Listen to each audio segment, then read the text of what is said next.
synagogue in a year. And she said she was really sorry she couldn't be here. She read Rachel's book and notes of Rachel from her time at HUC, but she asked if we could record it. So I asked, and hopefully we can do that. I'm going to ask everyone to go on to mute for now.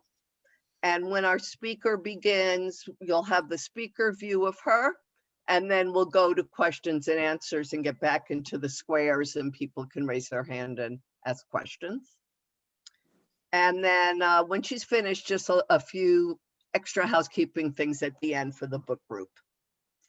So that is the plan for the next 90 minutes or so. And thank you all for coming. Anyone who's new to our people of the book group, welcome. And thank you all for coming back halfway through our cycle to hear our wonderful speaker, Rachel Biale.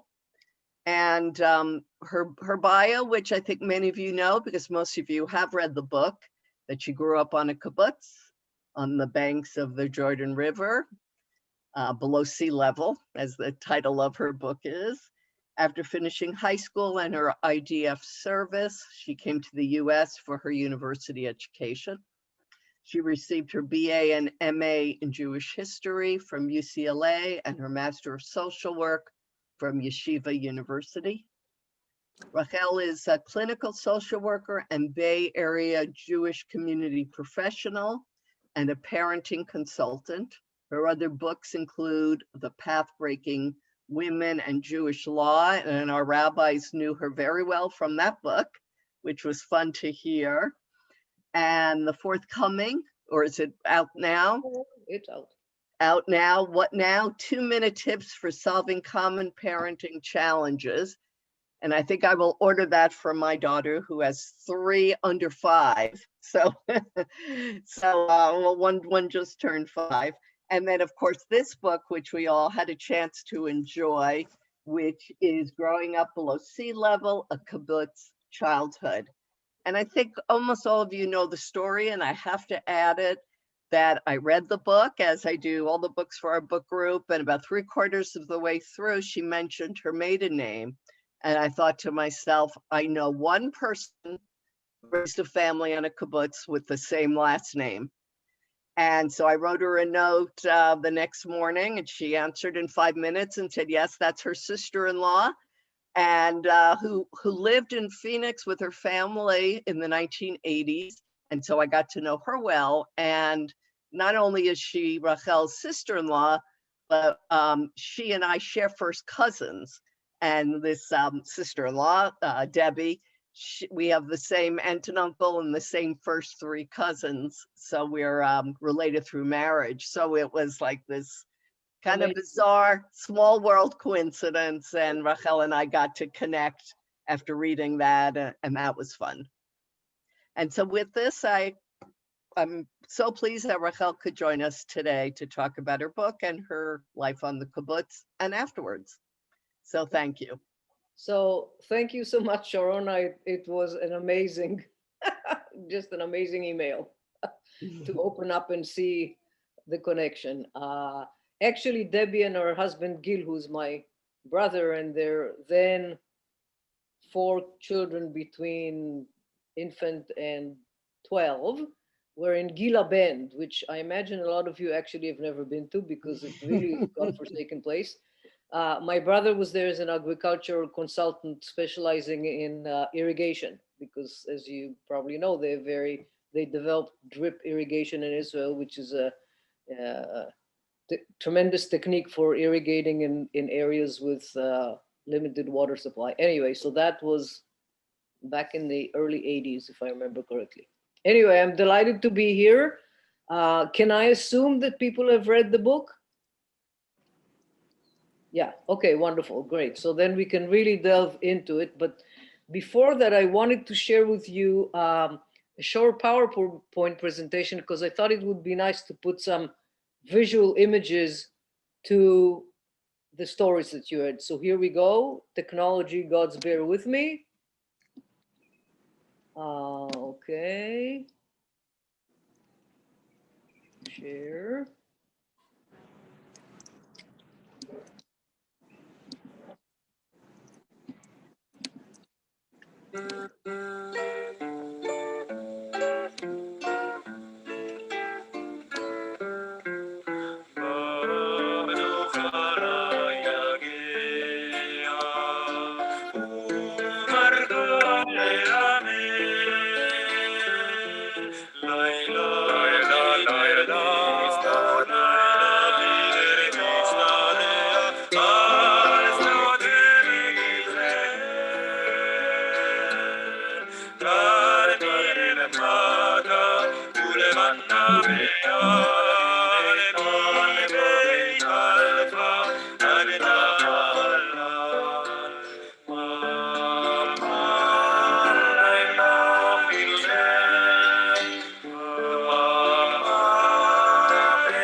Okay, hopefully that gives you a bit of a sense of what things look like.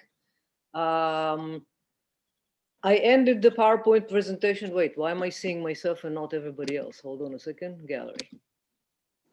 I ended it in 1973 because I left then, and this is sort of geared to my story, but of course the kibbutz is still there and thriving, and in many ways, at least on the surface, looks exactly the same as it did when I was growing up. But in the deeper structure, in terms of the level of communal ownership, communal resources, things are obviously very different, and I'm sure you'll have some questions about that. So, how do you want to do this, Sharona? You want to ask, see who has a question? Do you have any questions? I have a lot of questions. I love to know the changes that have gone on in kibbutz life. Okay, so that's a good start to kind of bring the trajectory. So as you saw in the book, I was raised in the olden days, depending on your point of view, either the good old days or the terrible old days, or a mix, where everything was owned communally. There was no substantial private property of any sort, even though here and there. So just as an example, in 5th grade, I got a T-shirt from relatives in the United States that had, I mean, I can see it in front of my eyes right now. It had an oval up here and it said Pine Grove, and it had a picture of 3 pines. And there was no such thing as a T-shirt with an image on it in Israel. It just didn't exist. We didn't know you could make that. So I was incredibly fond of it, but I put it in the general laundry pile with everybody else, and then it would come back from the laundry, and my friends in my class would always give it to me, because even though it was actually communally owned, they knew, you know, it was sort of understood that it was my private T-shirt. There's a funny story from about maybe 10 years earlier of a kibbutz member whose mother, who lived in Tel Aviv, knitted him a sweater. I don't know if anybody still does that, but back then that's what mothers and grandmothers did. And she sent it to the kibbutz, and he wore it on Friday night, and then he sent it to the laundry, and then a few months passed, and he came to visit his mother with a friend from the kibbutz who happened to be wearing that sweater.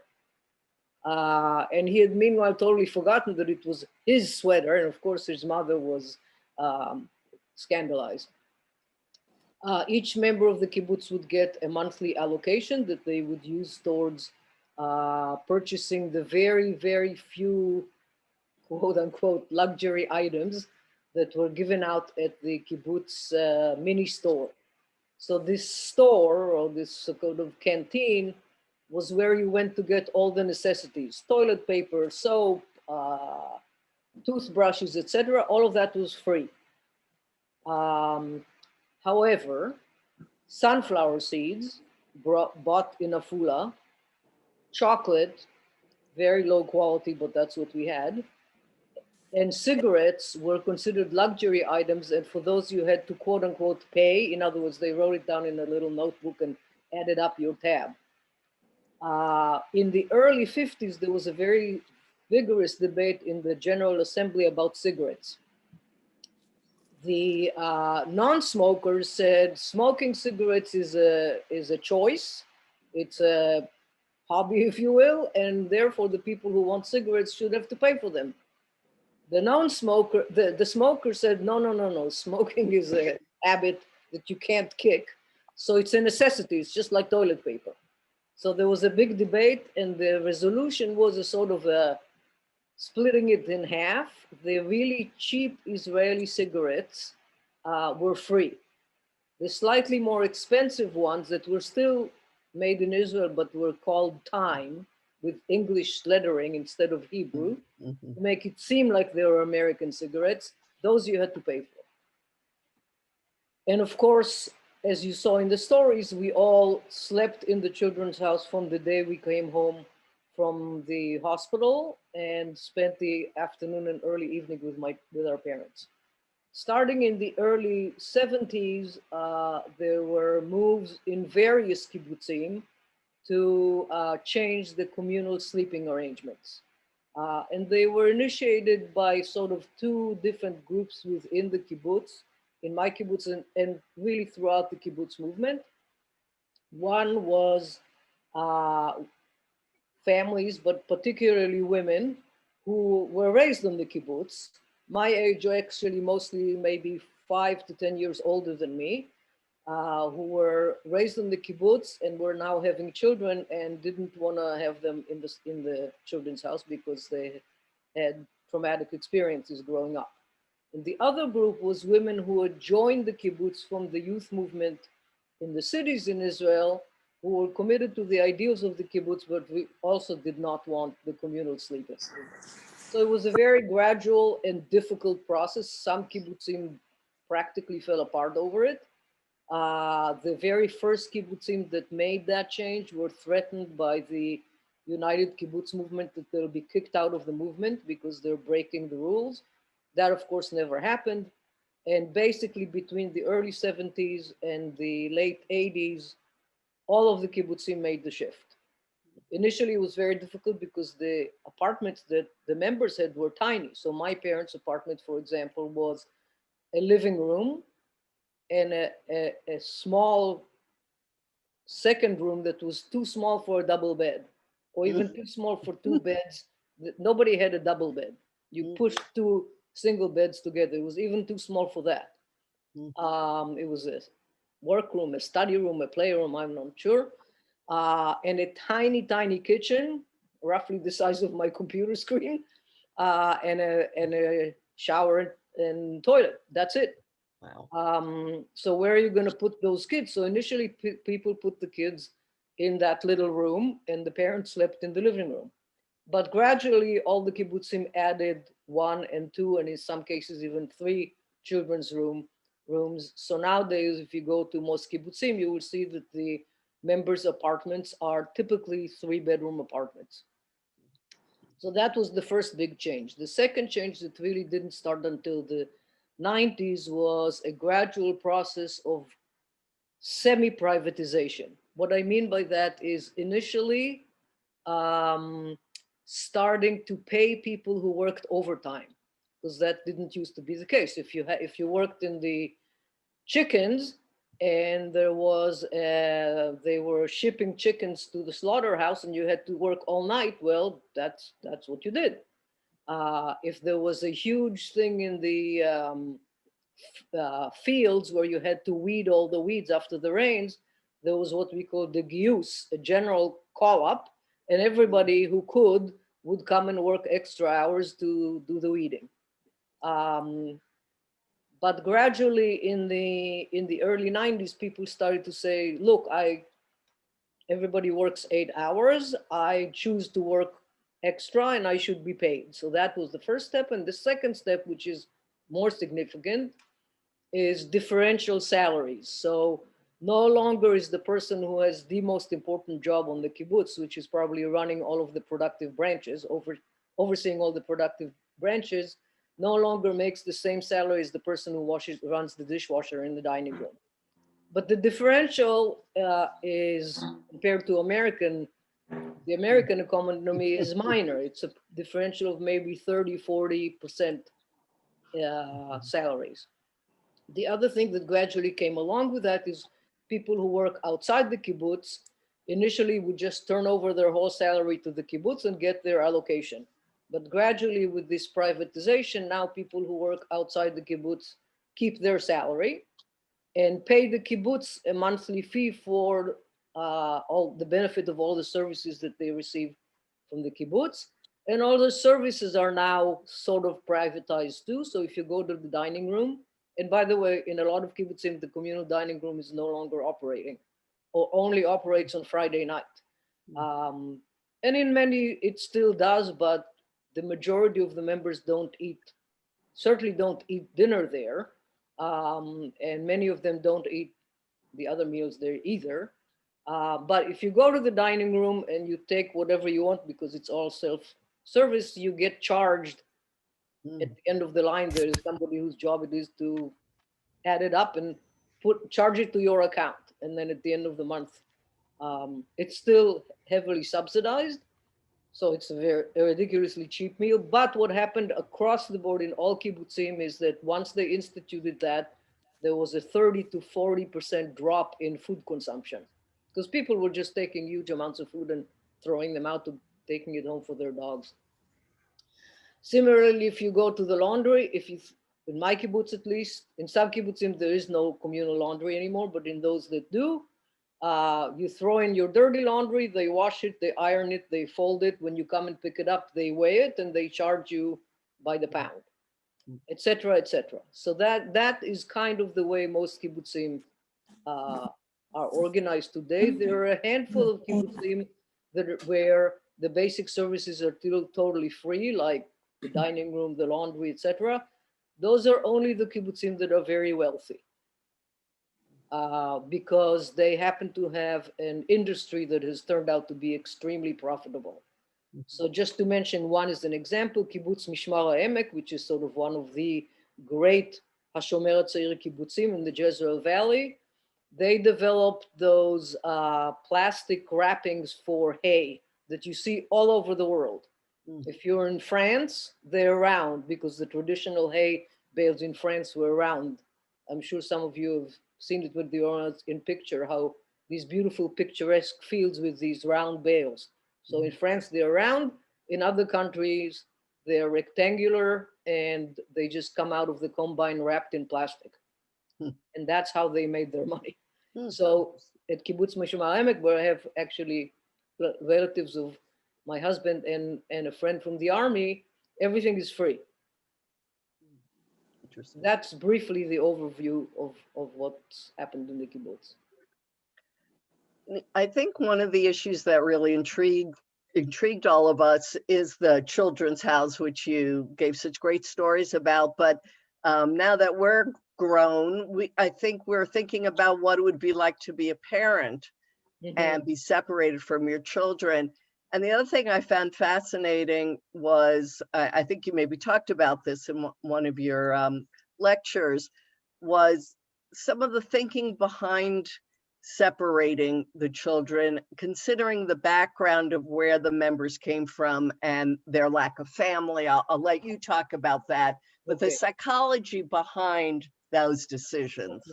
Great. So let me start with the second part of the question, and then we'll go into the impact. So the founders of the kibbutzim in the 20s and the 30s were, as you know, very idealistic, very ideological, very rigid, which was probably necessary in order to bring into life this crazy idea.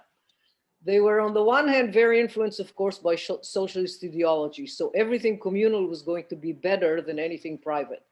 But they were also, especially those who came from Central Europe and Germany, were very influenced by Freud.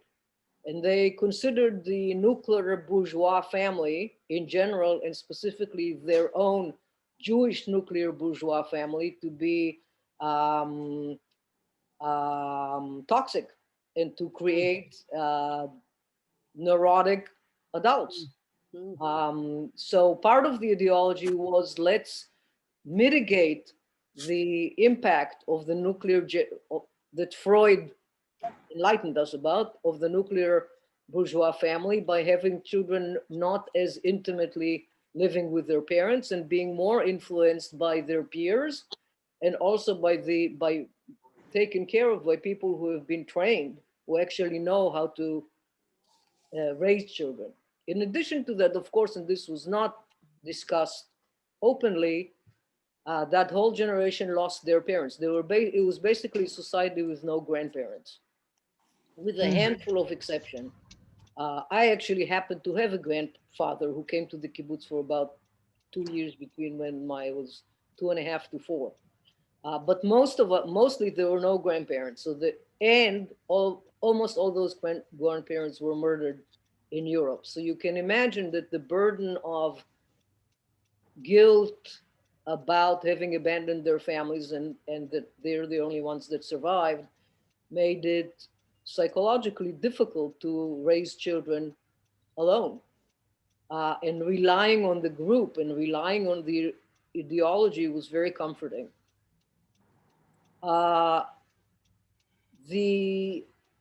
As far as the impact on the children, of course, that's a different ball game. There are certainly many children who were traumatized, and if you read Hebrew, there's a whole bookshelf of survivor accounts of people who grew up in the kibbutz movement in the communal sleeping and have been traumatized and have written about that.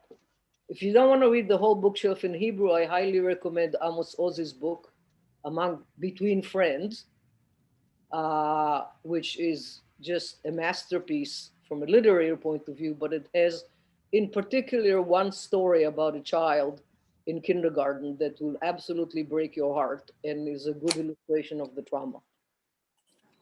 On the other hand, there were kids like me who generally were not traumatized, and actually, as I think you could see in the stories, for the most part, had a great time and felt a sense of independence and power and autonomy and mutual responsibility that was very powerful and very nurturing emotionally.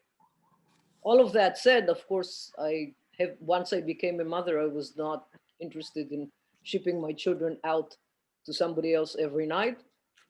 But of course, there was the practical consideration. In the early days of the kibbutz, it was very practical to have one person oversee all of the babies instead of them being at home, because the kibbutz life demanded a huge amount of involvement from the members. So it was very convenient to have essentially free childcare. So that's kind of Reminding everyone to mute, please. Thank you. Okay, so are there more questions about that? Because I know that that's something that a lot of people react to, either positively or negatively mixed. So, did you want to go for your blood work? Please put yourself on mute if you're not on mute, and either raise your hand or put a question in the chat. And part of my question was, did your parents ever talk about what it was like for them? Oh, okay. So yes. So my parents. I did. I'll have to cancel your appointment because Nancy, I think you're on. You're talking. If you can mute yourself. Yes. What I wanted to say is that in addition to everything I mentioned, I do think that the kids who came from troubled families, and of course there were on the kibbutz as there were in every society, the communal system mitigated somewhat because there was a whole other support framework of their peers and the caretaker and the kibbutz as a whole that created a sense of security, and also that fairly early, already in the very early 60s, started to notice kids who had either psychological difficulties or developmental issues, and those were addressed. So in my personal case of my kibbutz, my mother sort of on her own initiative, I think starting in either 1960 or 61, she was a metapelet, a caretaker in the children's house. She was very interested in psychology, sort of studied on her own. And she just went to the parents and went to the kibbutz education committee and said, I think it would be helpful if I take this boy and this girl and this one once a week for an hour and talk to them and play with them and help them. So the kibbutz agreed to that, and she gradually honed her skills and became a full-fledged psychotherapist. And that developed throughout the kibbutz movement. And already in the early 60s, there was a movement-wide psychological clinic in Tel Aviv, where kids who had particular difficulties were taken for an evaluation. It was founded by a woman who had studied in Germany. And those services were available fairly early on in the early 60s. So that also helped. And now I forgot the question you asked me, so. Well, no, I think you asking about how it was for your parents, but I think So my parents are very atypical kibbutzniks. I think it comes through in the stories in the sense that they're always, from before they came to the kibbutz, very iconoclastic, independent-minded people. I would say my father, in addition to that, was also very cynical about human nature. My mother less so, which is why she became a therapist, more of an optimist by nature. So they certainly had many struggles with the kibbutz. So the emblematic one was when my older brother was born in 48, before the War of Independence, as an infant got sick. And my mother took him home to take care of him because he had a fever, and she took him home to have him at home at night. She was officially reprimanded by the Kibbutz General Assembly for breaking the rules. So I talked to her about it, I don't know, 40, 50 years later. And I said, what was it like? And she said, well, you know, it was very hard because the coercive power of the ideology was very, very strong. She said, but I knew I was right and they were wrong. So that's how I did it. Good for her. And that went also to other more humorous things, like when I was maybe 14 years old and the fashion of bell bottoms came to Israel, and only young people were my mother decided she was going to get bell bottoms. By then you could go to Tel Aviv and buy your own clothes occasionally. So she appears in the dining room on a Friday night, which is when you dressed up, wearing bell bottoms. And you can imagine how embarrassing that was for me as a 14-year-old girl. But, you know, 15, 20 years later, that's something I'm very proud of. So Beth asked a question similar to what I have, where she asks, how did being raised on the kibbutz affect your thinking and who you are now? And I had raised the question with you that I was interested in as to if you picked your career and emphasizing on parenting based also on your experiences on the kibbutz. Yeah, so, you know, as they used to say about Salem cigarettes, you can take the girl out of the kibbutz, but you can't take the kibbutz out of the girl. So I am extremely conscious in many things in my life of how much it impacted me. So I would say one thing is the sense of responsibility. So I can't tell you how many times I've volunteered for things that somebody else should have volunteered for.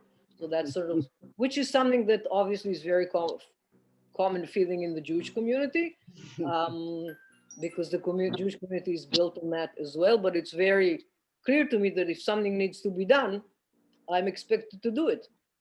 So that's one element. The other element as a parent is feeling that my kids and kids in general, and also as a parenting counselor, are missing a really valuable part of childhood, which is that sense of mutual responsibility. that went together with a tremendous amount of freedom / neglect. Mm.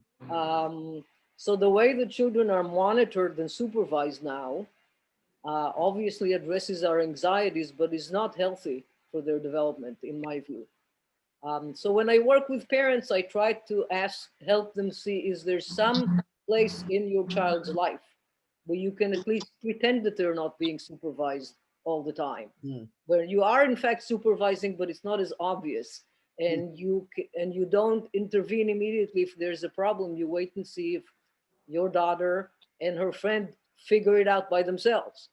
So that's been a big part of my own work as a parent and my work as a parenting counselor, as well as the value of manual labor. So that's another thing that I think children growing up in middle class and upper middle class Jewish families are missing out on, which is the joy of working with your hands and of work altogether in the sense of obligation that comes with work. So again, when I work with parents, I say, let's say they have a 4 or 5 year old, I ask you, it's really important for your child to feel that they too are working for the benefit of the family.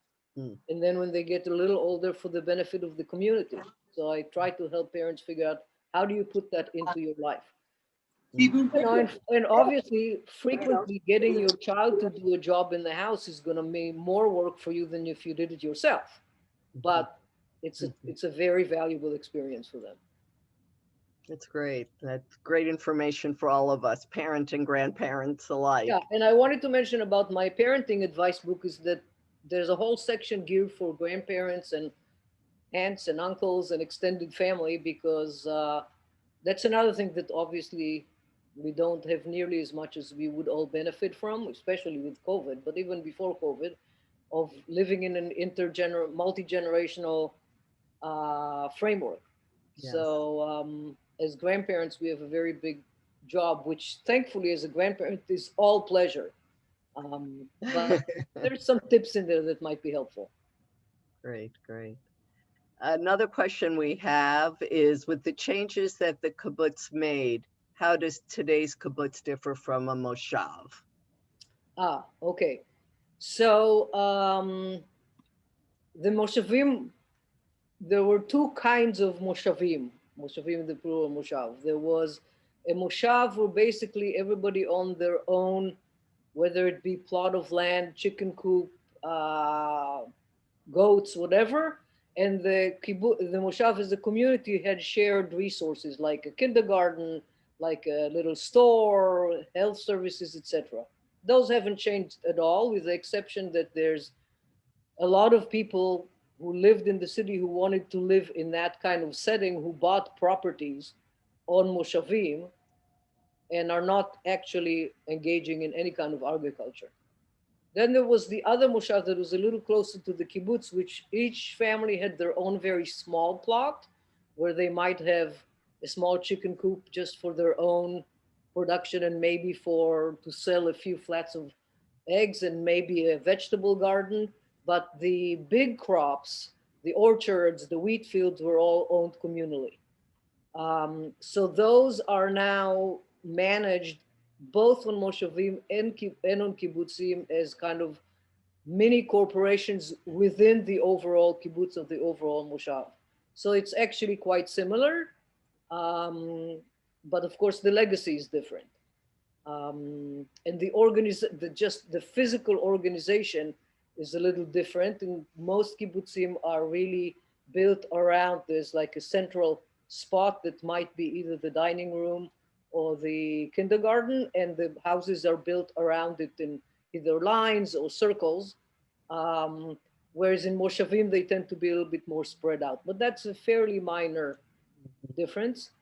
Many kibbutzim nowadays also have on the edge of the original kibbutz, there's another neighborhood where people can build their own homes to their wishes and specifications. They're not members of the kibbutz, so they're not partners in this corporation. They pay dues to the kibbutz, and then they can take advantage of all those communal services, especially in the case of my kibbutz. It's especially noticeable in social and cultural life. So those people who live in that it's a one street neighborhood in the case of my kibbutz, are very active in the kibbutz communal, social and cultural life. That's great. Speaking of culture, this is an interesting question from Anne. Thank you. She's looking at the interesting art behind you and wondering, how did folks develop and embrace their own interests and passions while growing up on the kibbutz?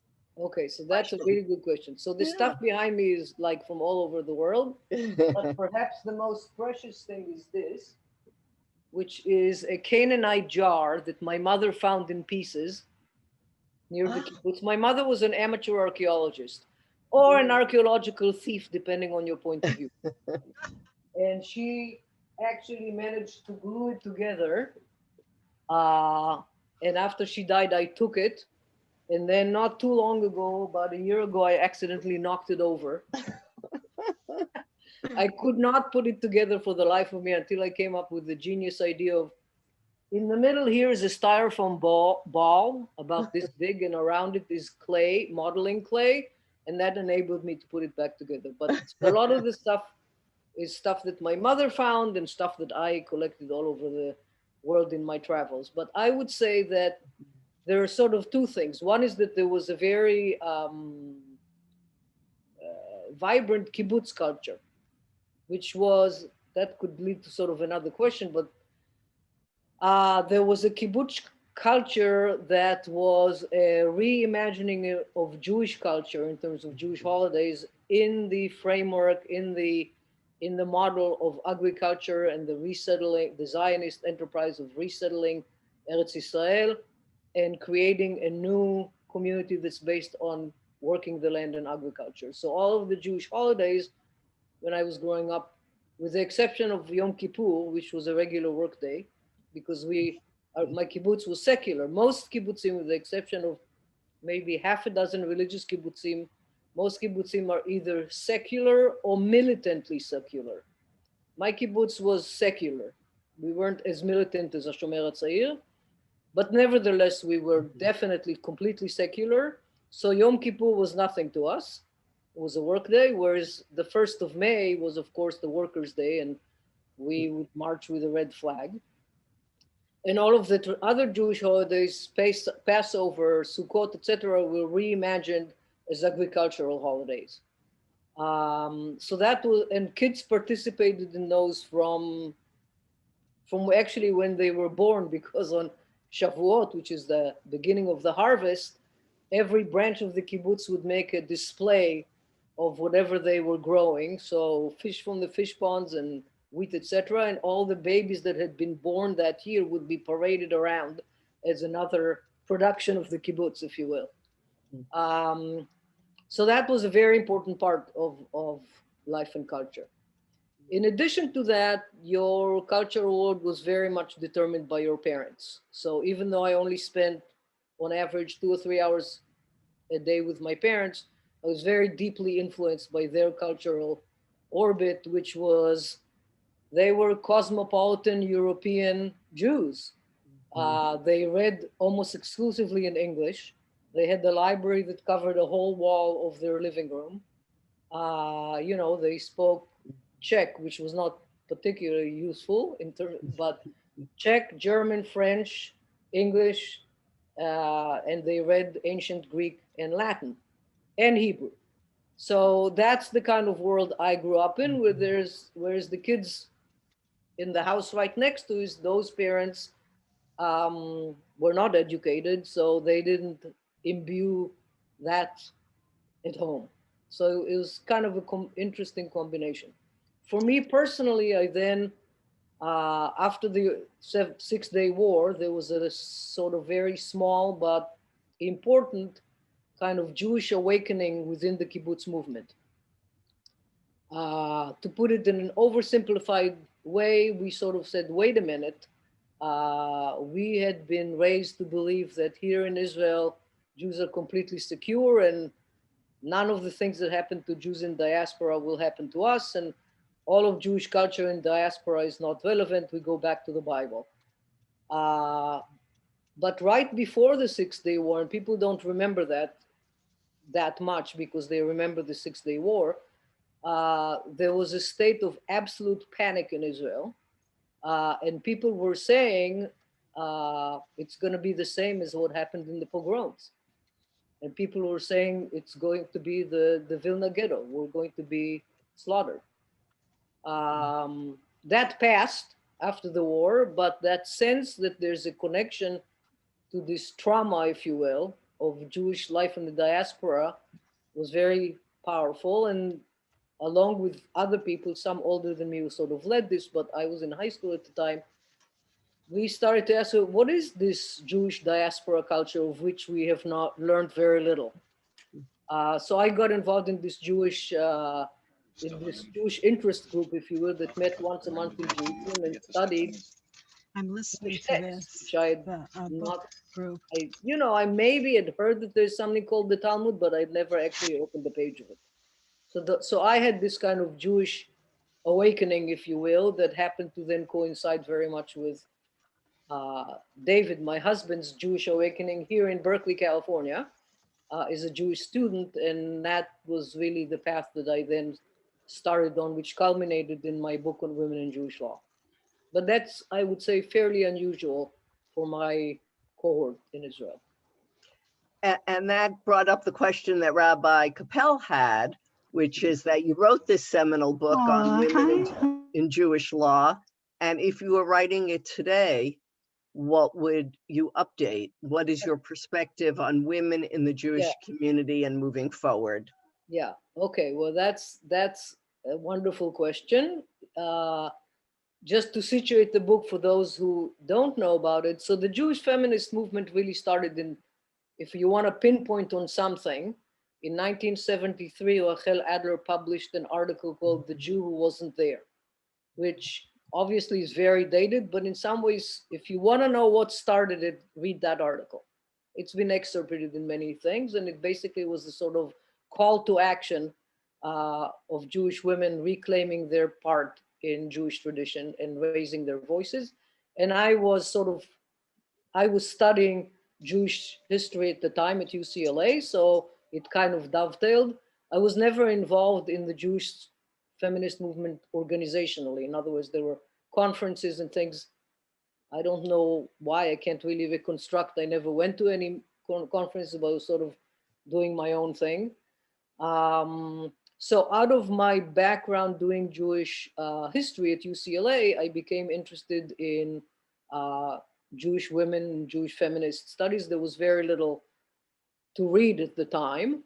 And my book really came out of a teaching opportunity at Lehrhaus Judaica, which was sort of the first open university Jewish education at a university level, started here in Berkeley by a very close friend of ours, 45 years ago, I think.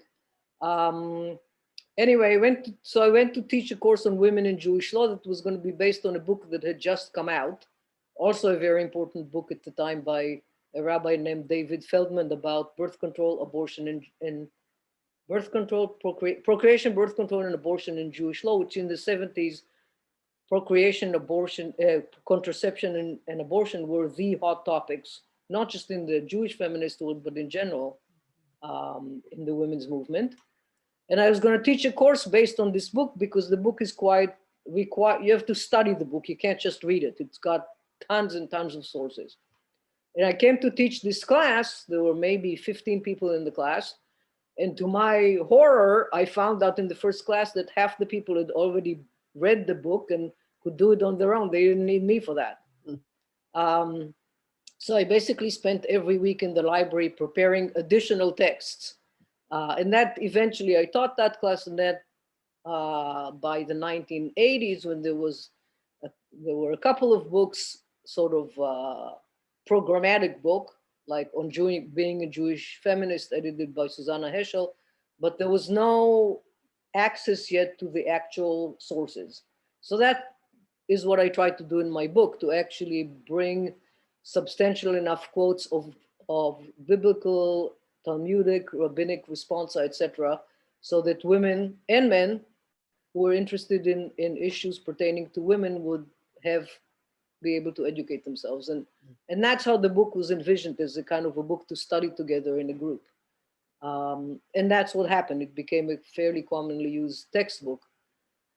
Of course, at the time, I had no glimpses yet of the LGBT trans movement, which is very much rooted in Jewish feminism. And I've participated in some conversations over the years around drawing the connection of the line from Jewish feminism to Jewish LGBT rights to today, Jewish trans identities, etc.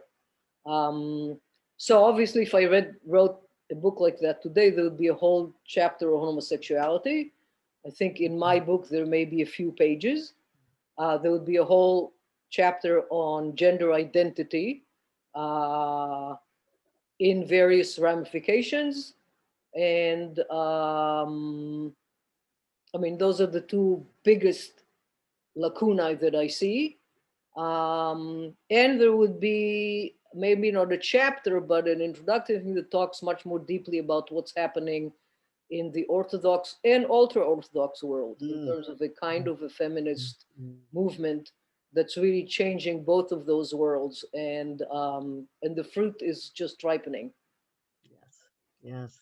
Thank you. There was a question as to what made you leave the kibbutz and how was that transition for you? Okay. So, there's practical consideration and there's fantasies. So I'd spent a year in the United States when I was 15, 16. There's a couple of chapters there. It was very, very formative. Not so much when I was here, but rather once I got back, I realized that I was not the same person.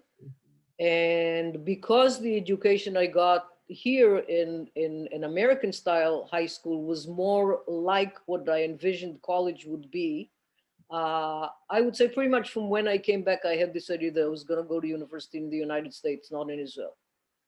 University education in Israel is much more pragmatic and goal-oriented. People obviously serve in the army and then they go to the university to get a profession. And I wanted to get to go to the university to get an education. So I had this already as a kind of a fantasy. But I would say that up until the point at which I left the kibbutz in 1973 to go to study at UCLA with David, whom I had married, I had imagined that I would finish high school, do a year of service in the youth movement, go to the army, come back to the kibbutz, work on the kibbutz for a couple of years, and then to negotiate with the kibbutz what I would study at the university, probably become a teacher, come back to the kibbutz as a teacher. Well, all of that started to get shaken up when I met David, and then we, I think it's mentioned in past, towards the end of the book, but the two of us just actually finished a project that was amazingly moving for us. We wrote 258 letters between the day he left at the end of August 1970, after we had been together, but not romantically or sexually, nothing was said. It was all Jewish philosophy. He was a volunteer on my kibbutz. Until he finally came to Israel in July 1972 for the year, and then during the subsequent year, we married and decided to come to the States to go to the university. We just finished writing a joint memoir based on all those letters. And it's really in those letters that we together sort of developed our thoughts about what kind of Jews we wanted to be, what kind of, he had already finished his MA, so he was obviously way ahead of me. He was already thinking about a PhD, and I was thinking about my BA. So without going into too many details, it worked out that we got married. We came to the United States, studied at UCLA. And I would say over the next roughly 15 years, there were several iterations of thinking about how we would go back to Israel. So we were members of a group called the Garin, a youth movement group. This was not related to youth movement, they were basically our friends. We got together and we were all going to go together to Kibbutz Gezer. And in fact, in 1976, about 15 or 20 of them did all go together to Kibbutz Gezer, but we, not at the last hour, but close to the last hour, dropped out, realizing that we both wanted to pursue academic careers in the United States. All of those friends are still very, very close friends. In fact, this Sunday, we're having a Zoom reunion of the people that were in David's group, this Radical Jewish Union, that also became this group that went to Gezer. And not all of the people in this Zoom, but at least a half a dozen of them are our closest friends to this day. So that process, and then later on, there was a couple of other iterations of going and checking the possibility of getting an academic position there for David. He was obviously much more advanced than I was in the process. And the two times that was possibility, we went to check it out and we hated it. I won't go into the details of why, but it was not a good match. The university life and also our daily life, we just found it very oppressive. So we gradually, as I said, over the process, maybe 15, maybe even 20 years, made the decision that we're going to stay in the United States and pursue David an academic career and me eventually shifting to clinical social work, because that's really for two reasons. One is that's kind of where my heart was ultimately. And I'm really happy to say that not only was I following in my mother's footsteps, but my daughter, who's 35, is now doing a MA in counseling here in Berkeley. So it's going to be at least 3 generations in our family. My mother, unfortunately, is not alive anymore to get the naches, but I think she already knew that this was going to happen before she died. And I don't remember where I was going with that, but anyway, that's. No, I think that's But it was a very comprehensive. difficult process. You know, early on, I would say in the 70s and the 80s, leaving Israel was considered an act of betrayal.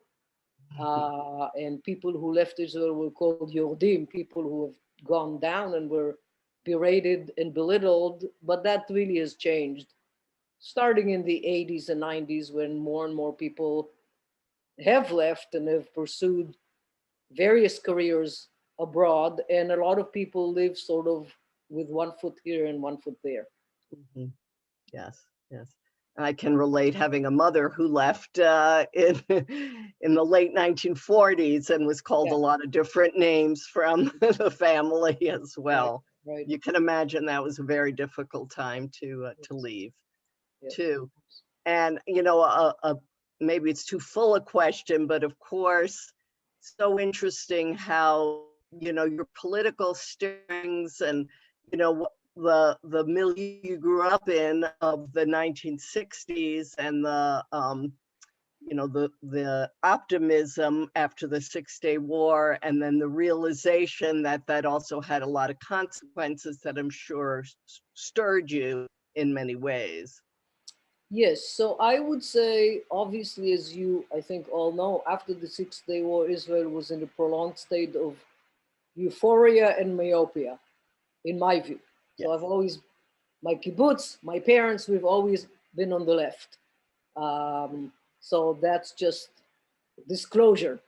And actually, recently, as I said, we wrote this joint memoir. So I went back to the letters that I wrote to David in 1970, before I was in the army and during the army. And I was kind of surprised to see how conscious I already were at the time of the implications of the occupation of the West Bank and Gaza. And then I was already in 1970 very skeptical about where this was going to lead us, as was he. So part of my army service was in the West Bank, and it was very important to me. And by luck, turned out that way, that I served in an army post in an area that was not inhabited by Palestinians, because frankly, it's godforsaken and completely barren. So, and at the time, actually, so I served in an army outpost that's organized like a little kibbutz, overlooking the Dead Sea, in a very barren, very dramatic sort of lunar landscape.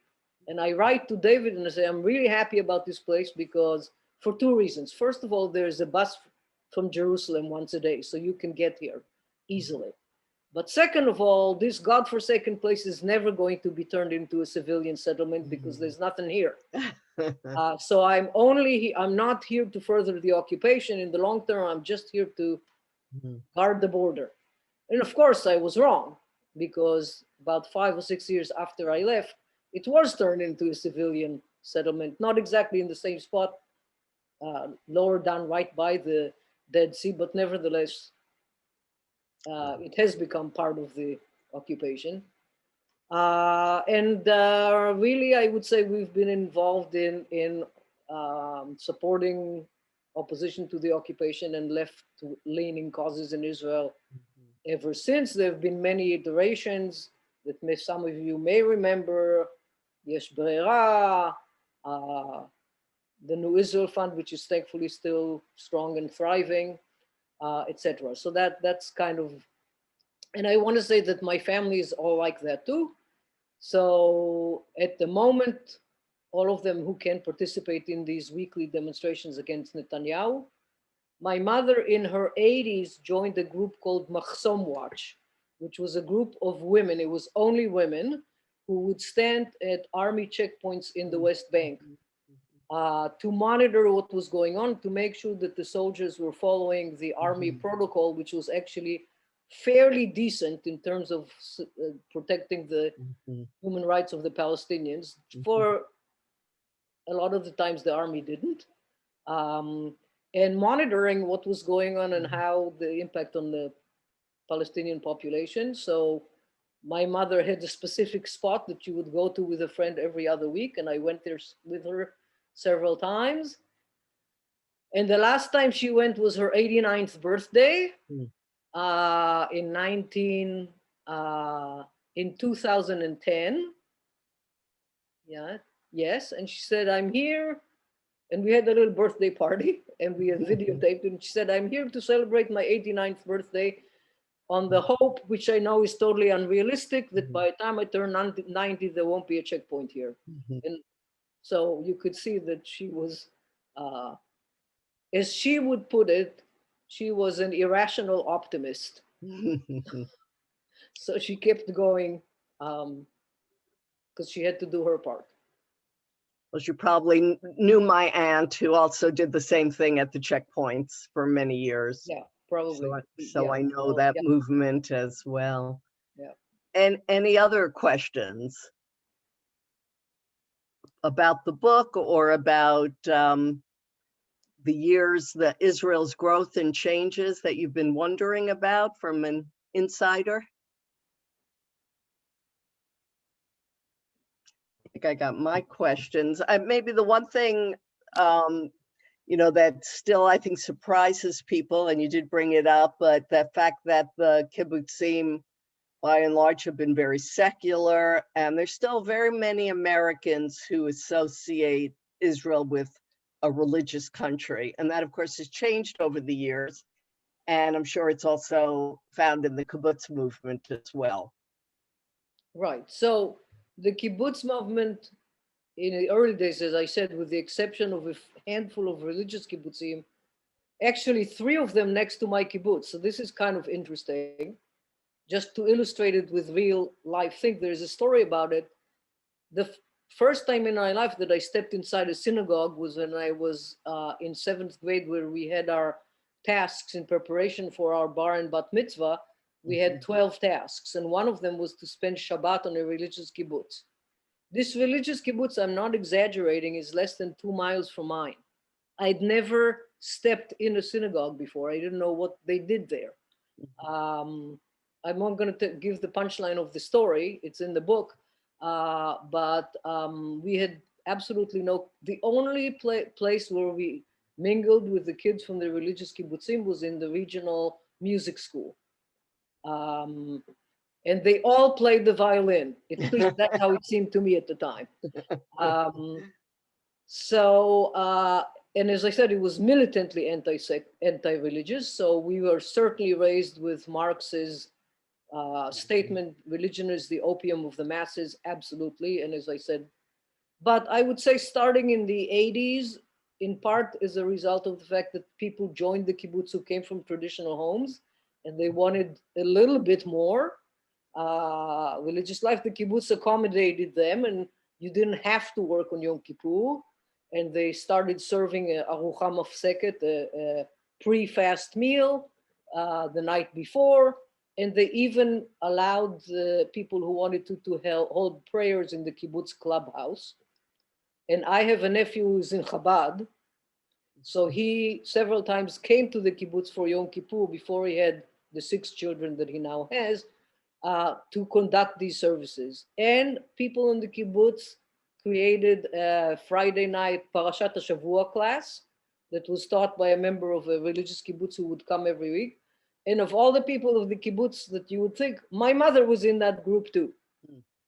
And it was a funny group because there were a few people who had come from traditional religious homes, so they knew a little bit.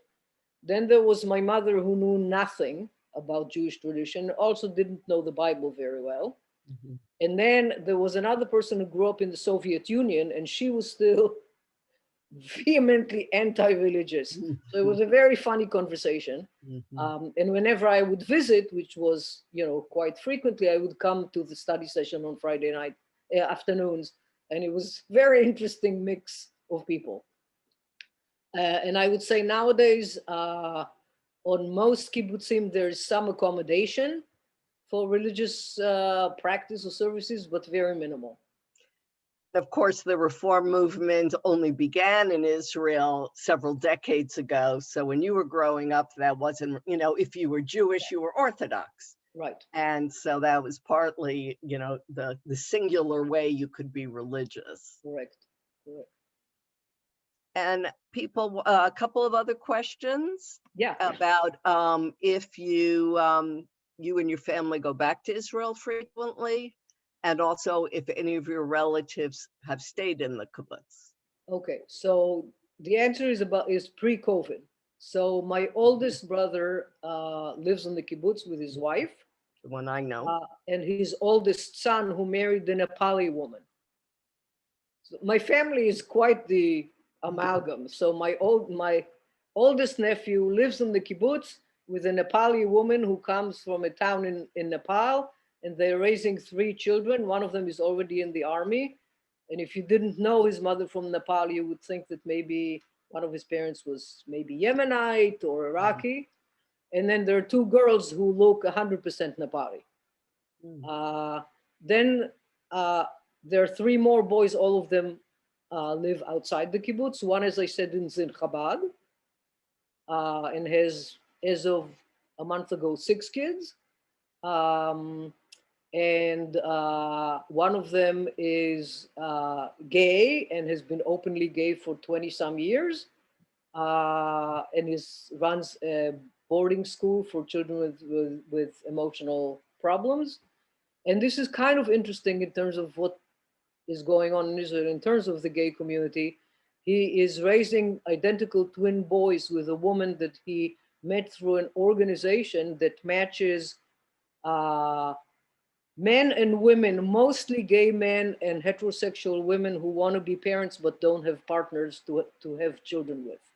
It's a phenomenal organization. And then the youngest of the 4 boys lives near Haifa and is a techie. So it's like kind of like the spread of what's available. I had a second brother who died tragically at age 50. His wife remained on the kibbutz for many, many, many years. His 3 children have left the kibbutz, have their own families, and Vorle, my sister-in-law, has taken a leave from the kibbutz for 3 years and moved to Kfar Saba to be near her grandchildren. And will she come back to the kibbutz or not, I don't know. So that the kibbutz of my class of 11 or 12, depending on what year, there's only one who's actually still a member of the kibbutz. He's the boy who appears in the story about the shenanigans in the kindergarten who was developmentally delayed. And he's had a wonderful life of the kibbutz. The kibbutz was the perfect environment for somebody with limited intellectual abilities. And then there's another girl from my class who lives in that neighborhood that I mentioned where you build your own house. And everybody else is scattered between Israel. One is in New Zealand, one lived in Canada for many years, but I think he's back in Israel now. Anyway, it's a scattering. Um, so it kind of the sort of wheel of Jewish fortunes of dispersion and coming back has applied to the kibbutz as well. Right, right. I think we all have similar stories about our different generations and Right. cousins and so forth. Any other questions? Anything about the writing experience Oh, and I that just you would like to know? did want to mention that both of my kids live in the United States. My son is in Brooklyn with 2 kids, and my daughter is here in Oakland. They're very, very close to their cousins in Israel. They also have 2 cousins in the Czech Republic. Oh, And the cultural gap between them is so tiny as opposed to in my generation. They are all kind of on the same wavelength. Everybody speaks English very well. My kids sort of speak Hebrew as well. So it's really amazing to see how in the next generation, the cultural differences are much, much smaller. so one of your relatives stayed in the Czech Republic So through my the mother war? had a younger brother who was 14 during the war, so he could not go to Palestine. He was sent to Sweden as a child, as a kind of a small group of a kind of a kinder transport. And then when in 1948 he returned to Czechoslovakia because that was his homeland and he was a communist. And he remained there, and then he became very involved in the resistance to the Russian invasion, Wow. the underground movement. And he's not alive anymore, but his son Joachim lives there and has 2 daughters, and we're in very close contact. Oh, very interesting. We did talk quite a bit about Atlit. A few of us had been there, and and you know, I found it fascinating when I was there, and the whole story about your parents being detained, and you know, I was fascinated by. We don't hear about the struggle to get into Palestine as much as I think we should know about. Right. Yeah, the whole story of the detention camp in Atlit, the explosion of the Patria, which if you don't know it, you know, Google it. It's quite an incredible story. And then my parents' story is being deported and imprisoned in Mauritius. Yeah. People are like what? Yeah. So yeah. That was fascinating. And that's why I decided that it was important to put that in a rather lengthy prologue, because if you don't understand their story, then I think you don't understand the commitment that they made to living in the kibbutz and under very trying circumstances and living there their whole life. Yes. Yes. No, I very much appreciated that part of the book. So anything else people want to know related to the book, or surprises maybe that you've heard from Rachel about Israel today and the changes over the years? Or how many people, just raise your hand, how many people spend time on a kibbutz as a volunteer or a... Yeah, well, I was surprised I asked that last time. That's it? And I think Alicia, your mother, if I remember, was it? And Linda, who's not here today. I was surprised. Yeah, in most of my sessions, it's a much larger group. And there's actually a huge Facebook group of about 6,000 people, I think. And I don't know if it's Phoenix Jews, volunteers. or what do you think, Rabbi, about that? Is that surprising that so few of us have been on a kibbutz? I think a number of us have maybe gone to Israel and have been in the guest homes, which is another interesting story of how they make their money for tourists. You know, these beautiful experiences you can have on a kibbutz as a tourist. Right, right. Yeah, and pretty much almost every kibbutz has that. My kibbutz has that with an emphasis on bird watching. Because the Jordan River, right, you know, is a major route on the bird migration route. And right around our kibbutz, there's a huge number of fish ponds. So it's like a 5-star Michelin rated restaurant for the birds as far as they're concerned. We did read So- that wonderful book about the bird watching, Israeli book a few Oh. years ago. Do you guys remember, Carol? You probably remember. By Mayor Oh, Mayor Mayor Leff, Way. Yes, yes, yes, yes. a pigeon and a boy and a pigeon. Right. That was a Anyway, if any of wonderful you book. are bird watchers, you send me an email. I'll send you the information. I'm not a bird watcher, but people who come from literally from all over the world to watch the bird and to also put the rings on and all that whole shebang. Yeah, yeah, that's interesting. And yeah, some people, I think some of you have extended relatives who've maybe been on a kibbutz, but not your own experiences. How about Rabbi Capel? Have you spent much time on a kibbutz? I have not spent extensive time on a kibbutz. I spent a little time picking pears on a moshav. Not extensively, just as a tourist. Right. There is a kibbutz in the Negev, Ktuah, that was founded by Reform Movement people. Mhm. Yeah. And any other final questions? I wanted Rabbi Capel to have some last words to our group and to our speaker, but anyone else have comments or thoughts or questions? Yes, Alicia. I don't have a question, but I really just want to take this opportunity to tell you how much I enjoyed your book. Oh, I thank you. personally felt like it was one of my favorite books this year. So thank you for sharing your story with me. Thank you so much. And you raised your daughter in another country, so you probably also could relate to some of the different parenting issues you dealt with living in another I country. was raised overseas. My mom. And you were raised overseas, Yeah, okay. I grew up overseas and then took my daughter overseas. And there were a lot of parts in the book that I actually related to. I went to boarding school when the summer I turned 15. So even though I was older, but I was away from home and I could relate to so much of the story and I just loved it. So Oh, thank you. thank you so much. That is so wonderful to hear. Are there That's any great. statistics? Oh, No, are go there- on, please. Are there any statistics kept by kibbutz? How many people have stayed? Oh, that's a really good question. So, I have not seen statistics recently because, of course, by now we're talking about third and fourth generation. In my generation, which broadly speaking is a second generation, even though there's some kibbutzim that were established my kibbutz was established in 38, Dagania was in 1909. So in Dagania, by the time we were second generation, they already had third generation. But roughly in my generation, it was about 50 to 60% stayed, and then it declined. What's happened in the last 20 years, at least in my kibbutz, I know in other kibbutzim, is people who grew up in the kibbutz come back once they have 2 or 3 kids, because they want to live in that lifestyle. They don't want to be members of the kibbutz. They don't want the communal responsibility and limitations, but they want to raise their kids in that environment, not to mention the grandparents on hand.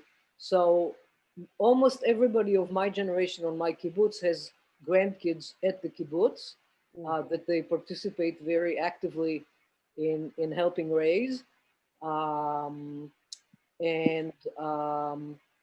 About 30 years ago, it became kind of the norm on the kibbutzim that anybody who had grandchildren in the city, the kibbutz allowed them to take Wednesdays off.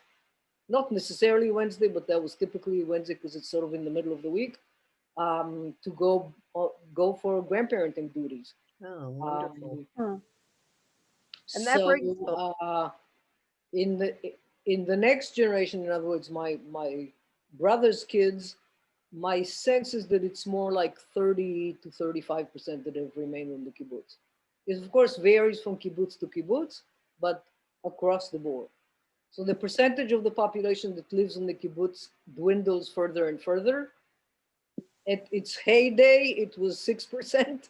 Now it's probably below 3%. that surprises people, yes. how Yeah. small it is. I should also mention that there are a handful of kibbutzim, sort of experimental kibbutzim that have been established in towns where people want to live communally, but they want to live in town. In some cases, it's in a development town where it's part of a sort of a national mission to improve the infrastructure of social and cultural services in that community. So people have done that in development towns, but in other places, it's in Haifa, Tel Aviv, and Jerusalem, where people live, work there, but they want to live semi-communally. Like we have co-housing now, it's become Yeah, big. I know very in similar to Berkeley. co-housing. And that brings up an interesting question. I've always heard that the elderly now, you didn't have so much elderly in your times, but that it's a nice place to retire or Yes. to live your last years. So I was A lot of curious if that's true. Yes, a lot. So there's sort of two layers to it. One is that all kibbutzim made an absolutely steadfast commitment to take care of their founders in the best possible way. And then at some point it became necessary to create old age homes Right. because people couldn't live alone. Then there was this whole kind of revolution in Israel of bringing foreign workers to take care of the elderly. First from Thailand, to the point where the term for a caregiver, in-home caregiver in Hebrew is Thailandit or Thailandi, a man or woman, regardless of where they're from. But they tend to be from Thailand, not so much from Thailand anymore. The economy there is better. Nepal, India. So just as an example, I just spoke by Zoom to my high school teacher, who was very influential in terms of my Jewish identity. He's 85 years old, lives with his wife in his home, and he has had an Indian caretaker, a man who's been with him 6 years, who's married to an Indian woman who is the caretaker for somebody else, and they're raising their daughter as an Israeli. Yeah, it's There's very a whole common issue now. also about the children of foreign workers, which we don't have time to deal with. Very painful, the way they're treated. So it started out with creating kind of old age homes. Then in many kibbutzim, for example, in my kibbutz, they had a kind of a old age home where people could live full time, or in the case of my father, who in his last few years became more disabled, he would sleep there at night, and he would spend have his afternoon nap there so that my mother could have free time, but then doing his waking hours in the morning, in the afternoon, evening, he was home. So the kibbutz allowed that. And then eventually the kibbutz, there weren't enough old people to actually sustain a facility, so they just privatized it and everybody gets their own individual caretaker. But in many kibbutzim, they turned some of the old children's houses into old age homes. Interesting. And they provide care for their own members, but also people can buy in. So Debbie, for example, Debbie's mother lived in a place like that on a kibbutz about 15-minute drive from my kibbutz, where they had a beautiful facility that had been once upon a time a children's house that was no longer needed. And there was 24-hour-a-day care. And a few people were from that kibbutz, but many others were from all over the region. And that becomes a branch of the kibbutz. And it's run by kibbutz members, but most of the actual caretakers are from outside the kibbutz. And then somebody had a question as to whether other countries have tried the kibbutz model, if you know of. So, you know, in the United States, there was a commune movement in the 60s, started, Right. and as far as I know, almost all, if not all of those places have fallen apart. Some of them, of course, deteriorated into cults, etc. And now I would say in the last 15 years, the co-housing movement is a kind of a new iteration of that idea of communal living that supports people, both people with young children, but even more so people who are aging. Of course, there's the Soviet Union and China, Right. But that's obviously a completely different coercive model that also didn't work. I'm not aware of any, here and there's replications of parts of their model, of the model. So for example, my brother, who worked in the field crops in the kibbutz his whole career, and then was the manager of all of the water resources for the whole region. So he knows a lot about irrigation.